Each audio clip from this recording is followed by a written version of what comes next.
जय गुरुजी संगत जी। गुरुजी के श्री चरणों में कोटि कोटि प्रणाम। गुरुजी का अनंतम अनंतम शुक्राना। गुरुजी की प्यारी सारी संगत को मेरा प्यार भरा जय गुरुजी। संगत जी, सावन का महीना आते ही मंदिरों में शिव नाम की गूंज बढ़ जाती है। हर कोई अपनी श्रद्धा भाव से जल, बेलपत्र और प्रार्थना अर्पित करता है।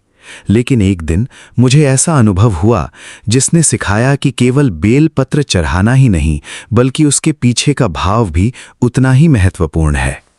अगर आप पहली बार गुरुजी सत्संग बाय विपिन पर आए हैं तो वीडियो को लाइक जरूर कीजिए, चैनल को सब्सक्राइब कीजिए और बेल आइकन दबा दीजिए ताकि ऐसे सुंदर शुक्राना सत्संग सबसे पहले आप तक पहुंच सकें। जय गुरुजी। मेरा नाम विनीता है और मैं उज्जैन मध्य प्रदेश से हूं। गुरुजी के श्री चरणों में मेरा कोटि कोटि प्रणाम। पिछले सावन की बात है, मैंने निश्चय किया था कि पूरे महीने हर सोमवार शिव मंदिर जाकर बेलपत्र अर्पित करूंगी। पहले सोमवार की सुबह मैं जल्दी उठी, पूरी तैयारी की, थाली सजाई, बेलपत्र भी बड़े प्रेम से चुने। लेकिन घर से निकलते समय मेरी मां ने मुस्कुराकर पूछा, बेटा, बेलपत्र तो ले लिया, लेकिन मन भी शांत करके ले जा रही है। उनकी बात सुनकर मैं कुछ पल के लिए रुक गई। सच तो ये था कि उस समय मेरे मन में काम की चिंता, घर की जिम्मेदारियां और कई उलझनें चल रही थीं।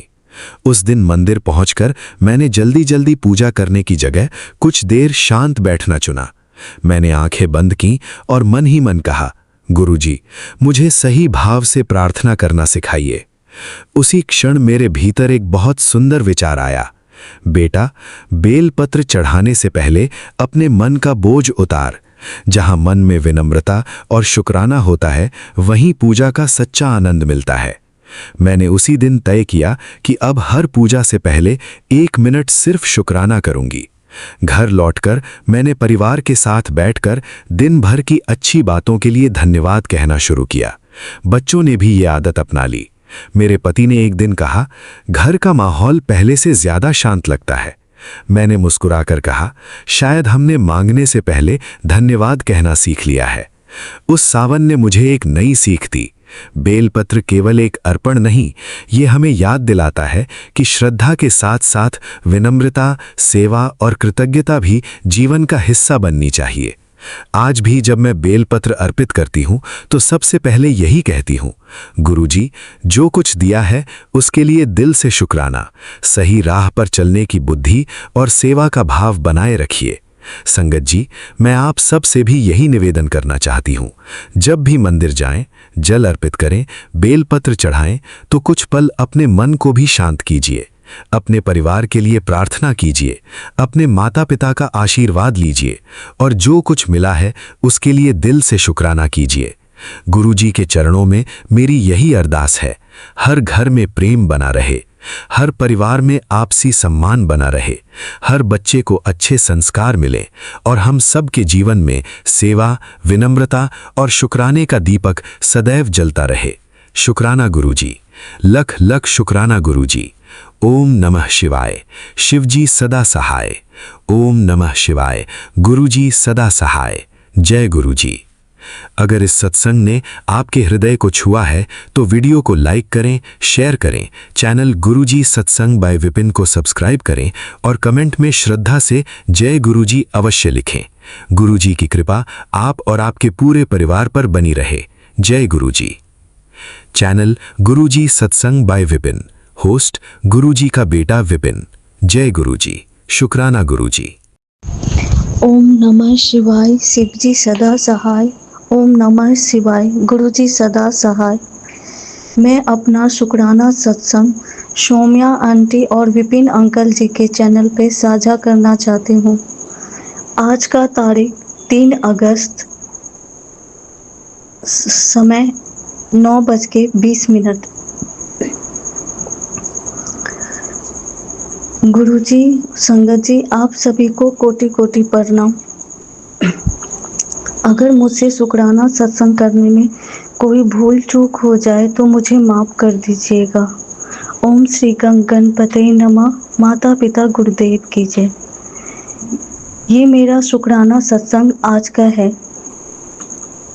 मैंने कुछ दिन पहले यूट्यूब पे एक चीज़ देखा था जिसमें शायद 1 अगस्त को या कल देखी थी मैंने 2 अगस्त को कि अपने वैवाहिक जीवन को और अच्छा बनाने के लिए सावन का जो पहला सोमवार है और मंगलवार के दिन ये उपाय करना है। तो संगत जी उसमें उपाय ये था कि 7 बेलपत्र लेना है और उसको मोली से धागा से बांधना है।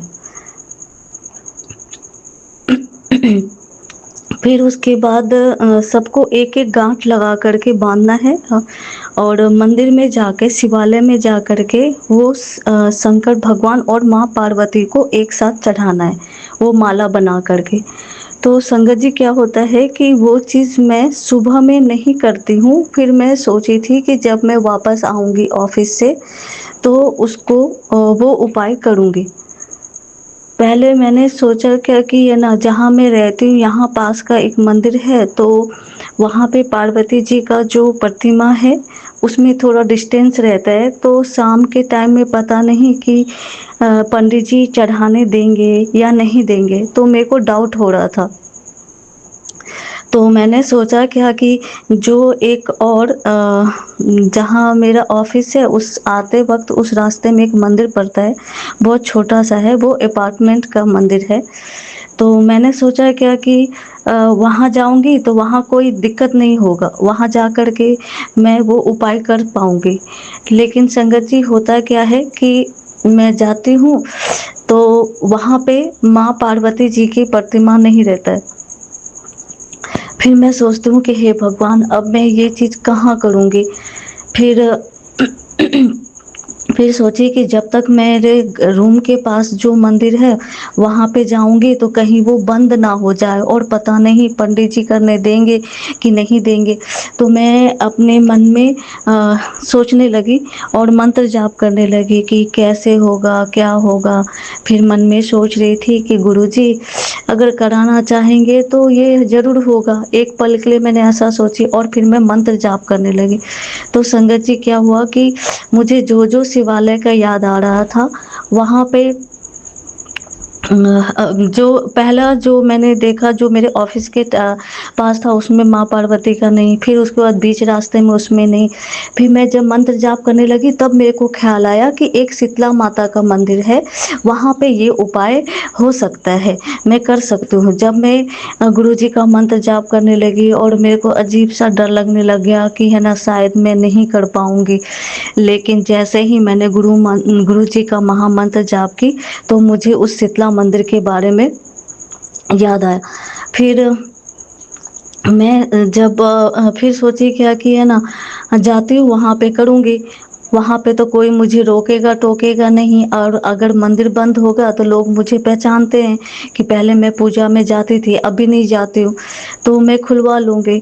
फिर क्या होता है संगत जी मतलब मैं खाना ले लेती हूँ, क्योंकि मैं खाना के बारे में इसलिए सोचती हूँ कि ये साईं चरित्र में दिया हुआ है कि आप है ना अगर खाना छोड़ करके कोई काम करते हो तो आपका वो काम है ना सफल नहीं होता है। तो मैंने क्या किया अपना खाना ले लिया, खाना लेने के बाद फिर मैं शीतला माता के मंदिर में जाती हूँ।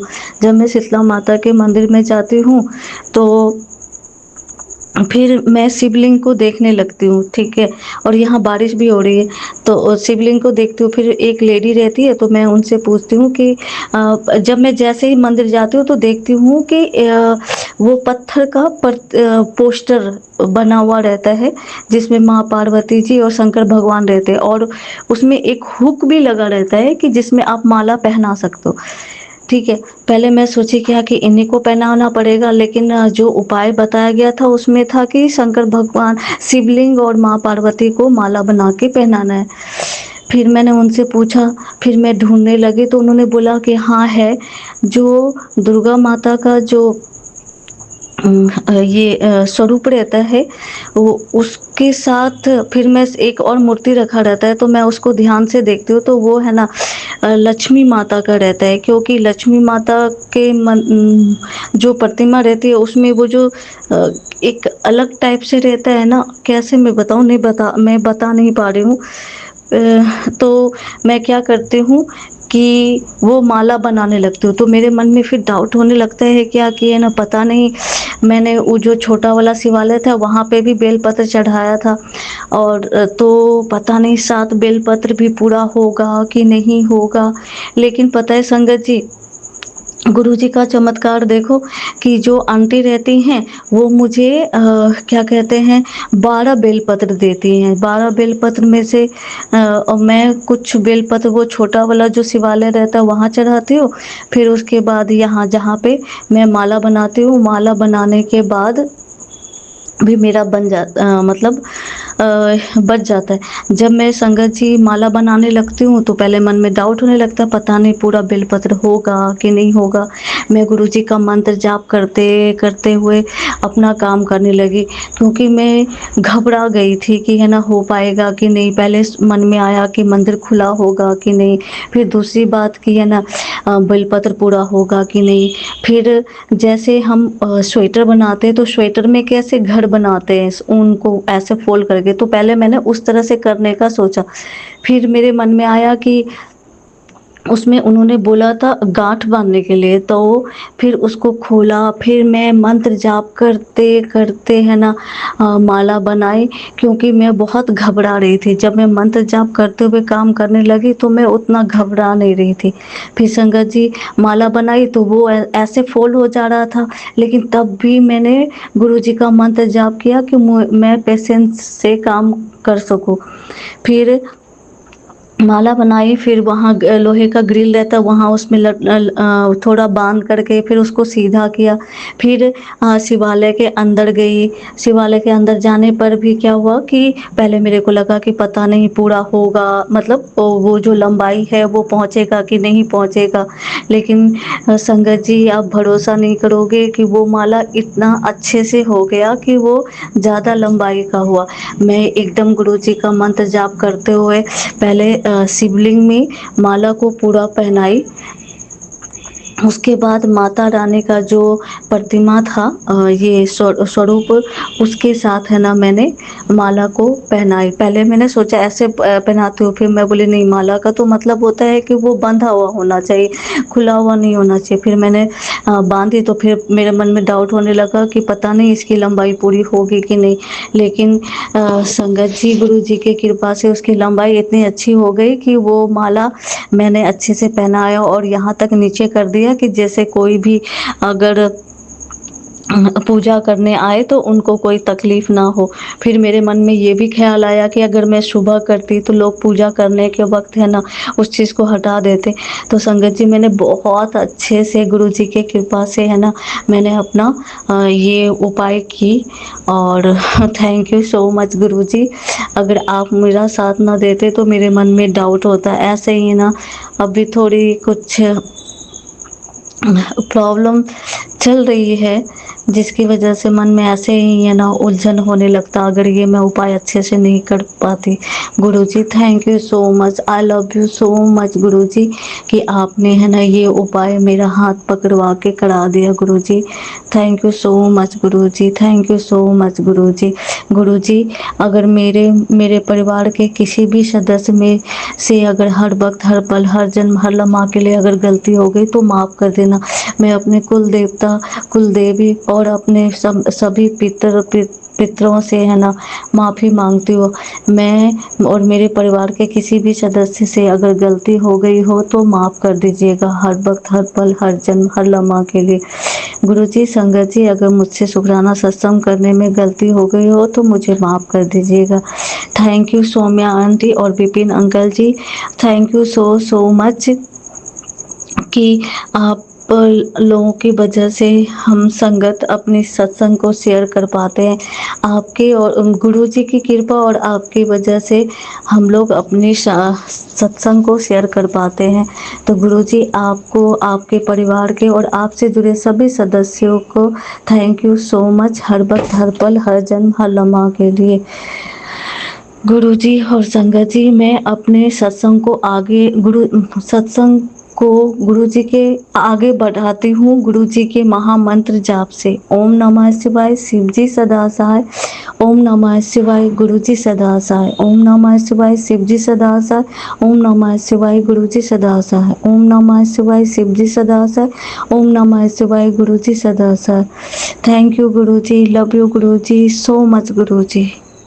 नमः शिवाय, शिवजी सदा सहाय।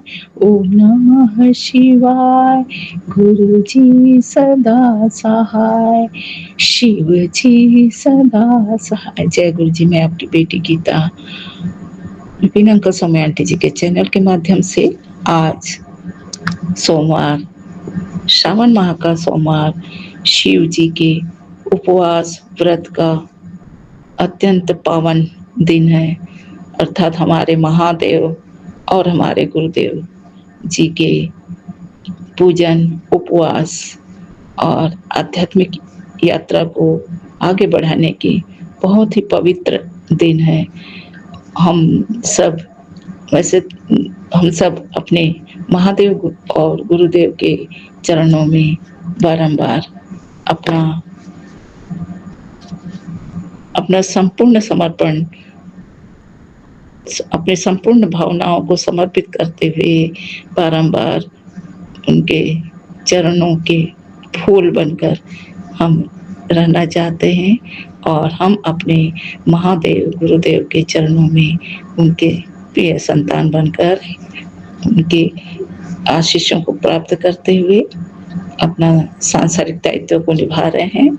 जय बाबा जी। जो भी भूल चूक त्रुटि अपराध मुझसे बोलने में हो रहा है क्षमा करेंगे, क्योंकि मैं आज सही समय पर सत्संग नहीं कर पाई, तो आज सोमवार का सत्संग अधूरा न रह जाए, इसलिए बाबा जो भी बोलूं आपकी कृपा से बोलूं, कृपया त्रुटियों को क्षमा करें। बाबा जी यह संदेश दिए हैं, संगत जी आप सबको श्रावण सोमवार का बहुत बहुत अभिनंदन। गुरुपा के चरणों में हम सबका बहुत बहुत प्रणाम और बेअंत बेअंत शुक्राना। कोई गिनती नहीं है आपके शुक्राना करने का बाबा जी। जन्मों जन्मों से लेकर इस जन्म के हर क्षण, हर पल, हर श्वास का शुक्राना। हे महादेव, आप हमारे परम पिता परमेश्वर, हे गुरुदेव, हे गुरुवेश्वर, आपके चरण शरण ही हमारा चारों धाम है। और कहीं अगर नहीं भी जा सकते हैं तीर्थ यात्रा के लिए, तो आपके चरणों में ही ऐसा प्रतीत होता है कि हमें चारों धाम का सुकून और आपकी कृपा प्राप्त हो रही बाबा जी। हम व्रत उपवास करके जो भी आपको अर्पित करते हैं सब आपका ही है बाबा जी। हम भी आपके संतान हैं, जल भी आपका ही दिया हुआ संसाधन है, प्रकृति का हर तत्व आप ही का दिया हुआ है। हमें जीवन, हर श्वास, सब कुछ देने का आप ही ने दिया है बाबा जी। तो आपका सब आपको ही समर्पित करते हुए केवल भावनाओं को ही हम आपके चरणों में अर्पित कर सकते हैं बाबा जी। और जो भी भावना व्यक्त करने में भी जो भी त्रुटि हो जाए क्षमा करेंगे। संगत जी, श्रावण सोमवार का व्रत किए हैं या नहीं किए हैं, मंदिर में जा पाए हैं या नहीं जा पाए हैं, अपने गुरुपा के श्री चरणों में शिव जी और गुरु जी के मंत्र द्वारा हम ज्योत जलाकर जो भी उनको भोग लगाते हैं वही हमारे लिए सबसे अमृत में वातावरण बन जाता है। क्योंकि हम मंदिर ना भी जा पाए तो घर में ही हम अपने मंदिर जैसा वातावरण बनाकर हम अपनी श्रद्धा भाव से उनके चरणों में 2 फूल भी चढ़ा देते हैं, तो भी हमारे शिव जी को, हमारे गुरु जी को प्राप्त होती है। और उनका स्नेह भरा, कृपा और आशीर्वाद से भरा संदेश हमें प्राप्त हो ही जाता है। जैसा कि हमारे गुरुपा आशीष देते हुए यह संदेश दिए हैं कि बेटा, मैं शिव रूप में सबको दर्शन नहीं देता। तूने कई जन्मों तक मेरा शिव रूप में तपस्या किया है, इसीलिए मैंने तुझे स्वरूप में शिव रूप में दर्शन मैं तुम्हें देता हूँ और आगे भी देता रहूँगा। तुझे मोक्ष की प्राप्ति तक मैं तुझे शिव रूप में अवश्य दर्शन दूंगा। जी बाबा जी, आप मुझे कई बार शिवलिंग में जल अर्पित करते हुए आप अपने रूप में दर्शन दिए हो बाबा जी। और इसीलिए और जब मैं यही मांग रखी कि बाबा कि आप और शिव बाबा एक ही हैं, तो कृपया मुझे आप अपने तरीके से समझाइए कि मैं आप दोनों को एक ही रूप में, एक ही शिवलिंग में देखना चाहती हूँ। और आपने दिखाया बाबा जी। उसी तरह से मैंने आपसे शुरुआत में 2 वर्ष पहले की बात है बाबा, 2024 में मैंने आपसे प्रार्थना किया था कि बाबा जी, आप अगर ईश्वर रूप हैं तो कृपया मुझे कोई स्वरूप दिखाइए। आप तुरंत 1 सेकंड में ही आपने अपने त्रिस्वरूप को दर्शन दिया और त्रिरूप में दर्शन देकर आपने यही बताया कि बेटा, मैं ही ब्रह्मा विष्णु महेश हूँ।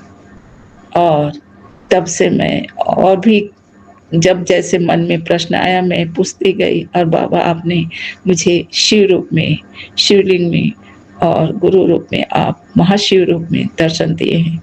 और मैं शुरू से मानती हूँ कि आप ही महादेव और आप ही गुरुदेव हो, आप ही शिव जी हो और आप ही गुरु जी हो। क्योंकि आप कहते हैं एक ही ज्योत जलाना, वो भगवान शिव के लिए भी होगा और गुरु जी के लिए भी होगा। तो बाबा, आपके चरणों में, आप मेरे पिता परमेश्वर, हम सबके पिता परमेश्वर हो और सबके गुरु गुरुएश्वर हो। आपके चरणों में सावन सोमवार के उपलक्ष्य में पूरे परिवार की तरफ से कोटि कोटि प्रणाम, बेअंत शुक्राना बाबा जी। पूजन करने में जो भी त्रुटि हो जाए क्षमा करें बाबा जी। आपके जो श्रावण मास में सबसे अधिक प्राप्त होने वाला, आप मात्र जल अभिषेक करने से ही आप संतुष्ट होते हैं। कारण भी है बाबा जी, क्योंकि आपने समुद्र मंथन में जो हलाहल विष का पान किया था, हम सब पूरे संसार की रक्षा के लिए, जगत कल्याण के लिए, उसके स्वरूप में सभी देवी देवताओं ने आपको जलाभिषेक किया और तभी से यह प्रथा हुई है। आपको जल अत्यंत प्रिय है और माने श्रावण का माह अत्यंत प्रिय है। और यह श्रावण का माह तो हम सभी को प्रिय है बाबा। रिमझिम बरसते पानी प्रकृति को लहलाने के लिए और हम सबको जल प्राप्त होता है और शीतलता, मानसिक शीतलता भी प्राप्त होती है और अनेकों प्रकार से आप हमें संतुष्टि भी प्रदान करते हैं, प्रकृति को सौंदर्य प्रदान करते हैं। हम सबको जल, और जल के बिना तो जग ही सूना है, तो जल प्रदान करते हैं, प्रकृति का सौंदर्य प्रदान करते हैं। पूरी तरह से सावन माह में प्रकृति हरियाली से लहराने लगती है और यह दृश्य हम सबको अत्यंत प्रिय है बाबा जी। और इसी समय अगर हरे रंग के वस्त्र पहनकर तीज के समय में, माने जो नारी हरे रंग का वस्त्र भी धारण करती है, क्योंकि हरियाली चारों ओर प्रकृति हरे हरे रंग में आच्छादित अत्यंत सुंदर और पवित्र हमें सुकून प्रदान करती बाबा जी। वैसे भी आंखों को सुकून हरे रंग का दर्शन करने से, प्रकृति का दर्शन करने से प्राप्त होता है। तो आप हमें हर तरह से अपने बच्चों को सुकून प्रदान करते हैं। और बाबा जी, आपको जलाभिषेक हम आपके मंत्र द्वारा बोलते हैं, बोलकर चढ़ाते हैं, तो हमें हमारे शिव और महाशिव जी का, हमारे शिव जी गुरु जी का एक साथ कृपा प्राप्त होती है, शिव परिवार की कृपा प्राप्त होती है, पंच परमेश्वर की कृपा प्राप्त होती है और शिवलिंग में ही पूरा ब्रह्मांड समाया है। सभी दिव्य शक्तियों की कृपा प्राप्त होती है, पूर्वजों की कृपा प्राप्त होती है, प्रकृति माता की कृपा प्राप्त होती है और इसीलिए हमें मात्र एक लोटा जल मंत्र बोलते हुए चढ़ाने से हमें अनेकों प्रकार के सुकून, शांति, तृप्ति का एहसास होता है, क्योंकि हमारे परमपिता परमेश्वर स्वयं संतुष्ट होते हैं। और इसके बाद बाबा जी हम आपको बेलपत्र भी चढ़ाते हैं। बेलपत्री अधिकांशतः 3 पत्तों वाले होते हैं, जो ब्रह्मा, विष्णु और महेश के स्वरूप में आप ग्रहण करते हैं, क्योंकि महाशिव आप तीनों स्वरूप में हमें दर्शन देते हैं, ब्रह्मा, विष्णु, महेश। और त्रिशूल भी आप धारण करते हैं। त्रिशूल 3 शूल अर्थात तीनों गुण से युक्त, रजोगुण, सतोगुण और तमोगुण। रजोगुण से ब्रह्मा जी की विशेषता होती है, सतोगुण में विष्णु जी की और तमोगुण में शिव बाबा आपके गुण। तीनों गुण से यह संसार संचालित होते हैं। यह 3 गुणों से युक्त यह केवल अस्त्र नहीं है, अपितु पूरे ब्रह्मांड को चलाने की, संसार को चलाने की शक्ति, अपार शक्ति आपके त्रिशूल में बाबा जी। और बेलपत्र में ब्रह्मा, विष्णु, महेश के प्रतीक के रूप में हम आपको अर्पित करते हैं। अधिक संख्या में नहीं भी कर सकते हैं तो मात्र एक बेलपत्र भी हम आपको श्रद्धा भक्ति से अर्पित करते हैं। आप उसी से बहुत प्रसन्न होते हैं बाबा जी। जब हमारे बाबा शिव बाबा के त्रिनेत्र, आप त्रिनेत्रधारी हैं बाबा जी, और त्रिशूल आपको अत्यंत प्रिय है, जिससे आप पूरे ब्रह्मांड को संचालित करते हैं। शिव पुराण के अनुसार महादेव जी को प्रसन्न करने के लिए बेलपत्र सबसे सरल और उत्तम साधन है। 1000 कमल पुष्पों का अर्पण करने से जो पुण्य मिलता है वह केवल एक बेलपत्र चढ़ाने से मिलता है। और आप अत्यंत सरलता पूर्वक हम सबको बेलपत्र के वृक्ष से हमें प्रदान करते हैं, हमें मिल जाता है। और इससे हम अपना दुर्भाग्य को सौभाग्य में बदलने की कोशिश आपको अर्पित करके करते हैं बाबा जी। आप हमारे दुर्भाग्य को सौभाग्य में बदलते हैं यदि हम पूरे श्रद्धा भक्ति से अर्पित करते हैं तो बाबा। और बिल्व पत्र चढ़ाने से पापों का भी नाश होता है, क्योंकि 3 जन्मों के पाप एक बेलपत्र चढ़ाने से ही नष्ट हो जाते हैं। विभिन्न रूपों में देवियों का भी वास होता है। मान्यता है कि बेल वृक्ष के मूल में माता गिरजा अर्थात माता पार्वती और महेश्वरी, और शाखाओं में भी हमारे माताओं का, पार्वती के विभिन्न रूपों का वास होता है। और क्योंकि उनके ही अश्रु रूप में, माता पार्वती के अश्रु रूप में ही बेल वृक्ष उत्पन्न होता है। और यह बेल वृक्ष जहाँ पर माता पार्वती, शिव जी और सभी दिव्य शक्तियों का भी यहाँ वास होता है। कहते हैं संध्या बेले में बेल वृक्ष के नीचे अगर एक दीपक घी का जलाया जाए तो माता लक्ष्मी सब जलाने वाले के घर में पहुंच जाती हैं अपनी कृपा प्रदान करने के लिए, सुख शांति और कृपा प्रदान करने के लिए। इस प्रकार से बिल्वपत्र केवल धार्मिक महिमा ही, बिल्वपत्र केवल धार्मिक महिमा ही नहीं है बल्कि सेहत के लिए भी बहुत फायदेमंद है। बिल्वपत्र को ब्लड शुगर जिनको होता है, मैंने आयुर्वेदिक पुस्तक में एक बार पढ़ी थी मैं कि बिल्वपत्र का उपयोग अगर रोज खाली पेट एक बिल्वपत्र चबाया जाए तो ब्लड शुगर में बहुत लाभ मिलता है। पेट संबंधी जो भी परेशानी है उसमें भी लाभ मिलता है। और हमारे बाबा, हमारे शिव पुराण के कथावाचक प्रदीप मिश्र जी भी बताए हैं बिल्वपत्र के अनेकों प्रकार के लाभ।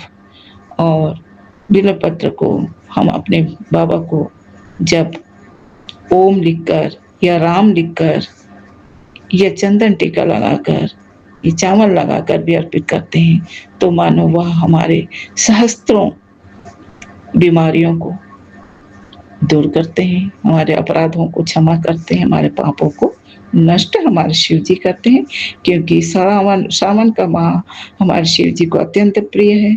इसलिए हम जो भी थोड़ा भी श्रद्धा भक्ति से पूजन करते हैं तो वे अपार कृपा हम पर बरसाते हैं। जय बाबा जी, जय शिव जी, जय गुरु जी। हमारे गुरु जी, हमारे महाशिव शिव जी, शिव और हमारे महादेव और गुरुदेव का एक साथ हमें और सभी माताओं का दिव्य शक्तियों की कृपा भी हमें मिलती है। और इस प्रकार से हम अपने प्रकृति माता का, अपने परमात्मा का, अपने गुरुपा का और सभी दिव्य शक्तियों की अपार कृपा प्राप्त करते हैं। और हमें यह ज्ञात होता है कि प्रकृति का संरक्षण हमारे लिए जो अमूल्य धरोहर हमारे परमपिता परमेश्वर हमें दिए हैं, उसका कितना मोल है। जब एक मात्र पत्ता बिल्व पत्र, एक फूल चढ़ाने से हमारे बाबा, हमारे परमपिता परमेश्वर अत्यंत कृपालु हम पर कृपा करते हैं, तो इस प्रकृति का संरक्षण कितना आवश्यक है हम सबके लिए। और बिल्व पत्र की छाया में भी अगर कोई रोगी क्षण भर को भी आराम करता है तो उसके रोग भी नष्ट हो जाते हैं, इतना, क्योंकि वह देव वृक्ष है। देव वृक्ष हमेशा हमें शांति और पवित्रता प्रदान करते हैं, भक्ति प्रदान करते हैं। जय बाबा जी। आज मैं जो भी बोल पाई हूँ आपकी कृपा से बोल पाई हूँ। मैं इतना ही कहूँगी कि मेरे तन में भी शिव, मेरे मन में भी शिव, मेरे रोम रोम में समाए शिव जी। आप ही परमपिता परमेश्वर महादेव, आप ही मेरे गुरुदेव। जय बाबा जी। आपके चरणों में कोटि कोटि प्रणाम, बेअंत बेअंत शुक्राने। जो भी गलती हुआ बोलने में क्षमा करें बाबा जी। और समस्त संगत परिवार को और पूरी सृष्टि को आपकी कृपा की आवश्यकता है बाबा जी। सदा अपनी अमृत रूपी कृपा हम सब पर बरसाते रहें। और जो भी भटके हुए हैं उनको भी आप ही सद्मार्ग प्रदान करें बाबा जी, क्योंकि आप सच्चे मार्गदर्शक हैं। आपके मार्गदर्शन से ही संसार चलायमान है बाबा जी। आपके चरणों में कोटि कोटि प्रणाम, बेअंत बेअंत शुक्राना। मैं अपनी वाणी पर विराम करती हूँ बाबा जी। ओम नमः शिवाय, शिव जी सदा सहाय। ओम नमः शिवाय, गुरु जी सदा सहाय। जय गुरु जी। आप शिव जी के रूप में और गुरु जी के रूप में देव महादेव और गुरुदेव आप ही हैं मेरे लिए। और इसलिए आपके चरणों में कोटि कोटि प्रणाम, पूरे परिवार की तरफ से कोटि कोटि प्रणाम, बेअंत बेअंत शुक्राना बाबा जी। जय गुरु जी, जय शिव जी, जय माता पार्वती जी। ओम नमः शिवाय, शिव जी सदा सहाय। ओम नमः शिवाय, गुरु जी सदा सहाय। जय गुरु जी, शुक्राना गुरु जी। संगत जी, मैं गुरु जी की बेटी मुंबई से बोल रही हूँ। यह आज का मेरा रात का सत्संग है। अभी टाइम है 10:17 और आज का दिन है 3 अगस्त। और गुरुपा कल से मुझे बार बार बोल रहे हैं शुक्राना कर दे, शुक्राना कर दे, लेकिन मुझे कल ना थोड़ा तबीयत ठीक नहीं था। मेरा सर थोड़ा ऐसा घूम रहा था ऐसे बार बार, इसके लिए ना मुझे शुक्राना, तबीयत कल मेरा बहुत ख़राब भी थोड़ा गया, तो इसके लिए मैं आज सोच रही थी कि आज सोमवार का दिन है, क्या मुझे शुक्राना सोमवार को मुझे आज एक्चुअली मंदिर जाना था, क्या मैं जा पाऊँगी कल, मैं ये सोच रही थी। संगत जी, मैं बोलने को भूल गई। आप सब लोगों को मेरा जय गुरु जी, और गुरु जी मेरा बहुत बहुत शुक्राना।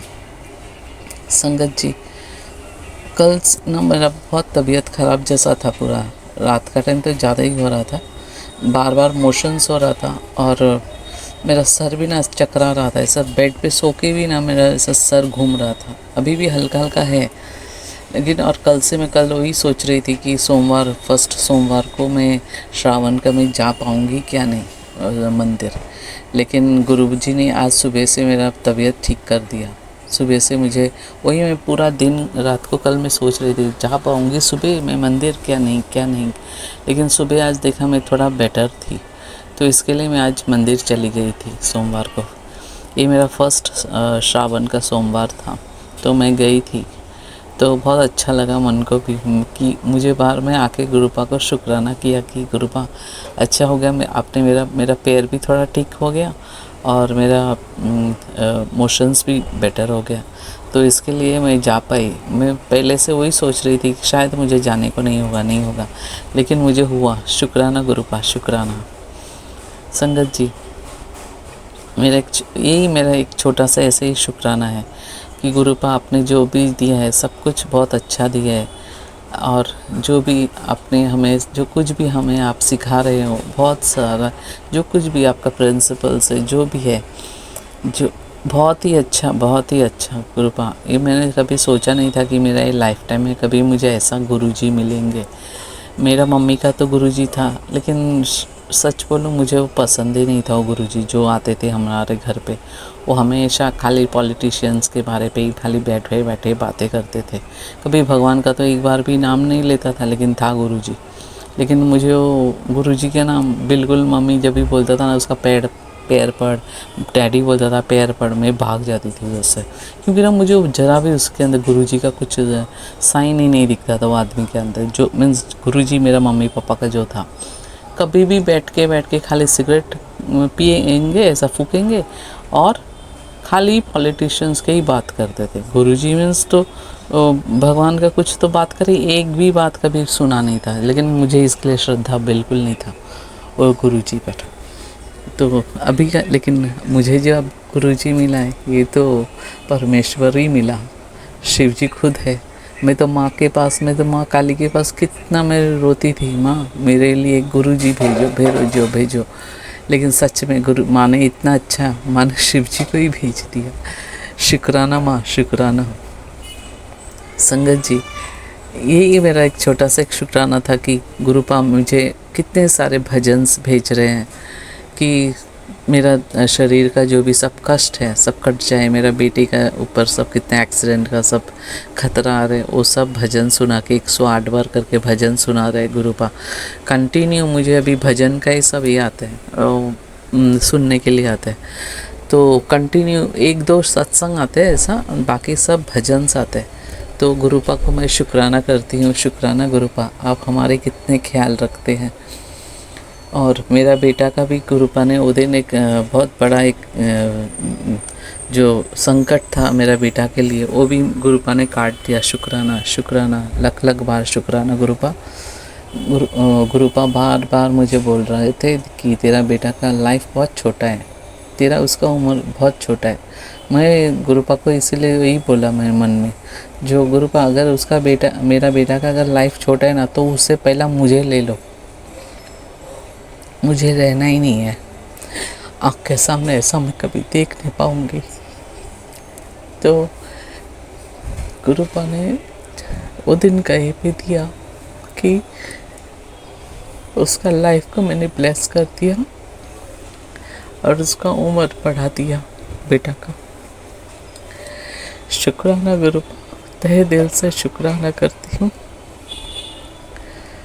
संगत जी, गुरुपा ऐसे ही मुझे, मेरा तबीयत भी बहुत ख़राब था, और सब ब्लैक मैजिक के लिए बहुत कुछ मेरा तबीयत ख़राब गया हो रहा है। तो गुरुपा बहुत सारे मेडिसिन्स मुझे बताते हैं, बहुत सारे उपाय बताते हैं। इसके लिए शुक्राना गुरुपा, तहे दिल से मैं शुक्राना करती हूँ आपका। और संगत जी, यही था आज का मेरा एक छोटा सा शुक्राना, और इसी के साथ मैं अब मंत्र जाप करती हूँ। ओम नमः शिवाय, शिव जी सदा सहाय। ओम नमः शिवाय, गुरु जी सदा सहाय। जय गुरु जी, शुक्राना गुरु जी, अनंतम अनंतम शुक्राना गुरुपा।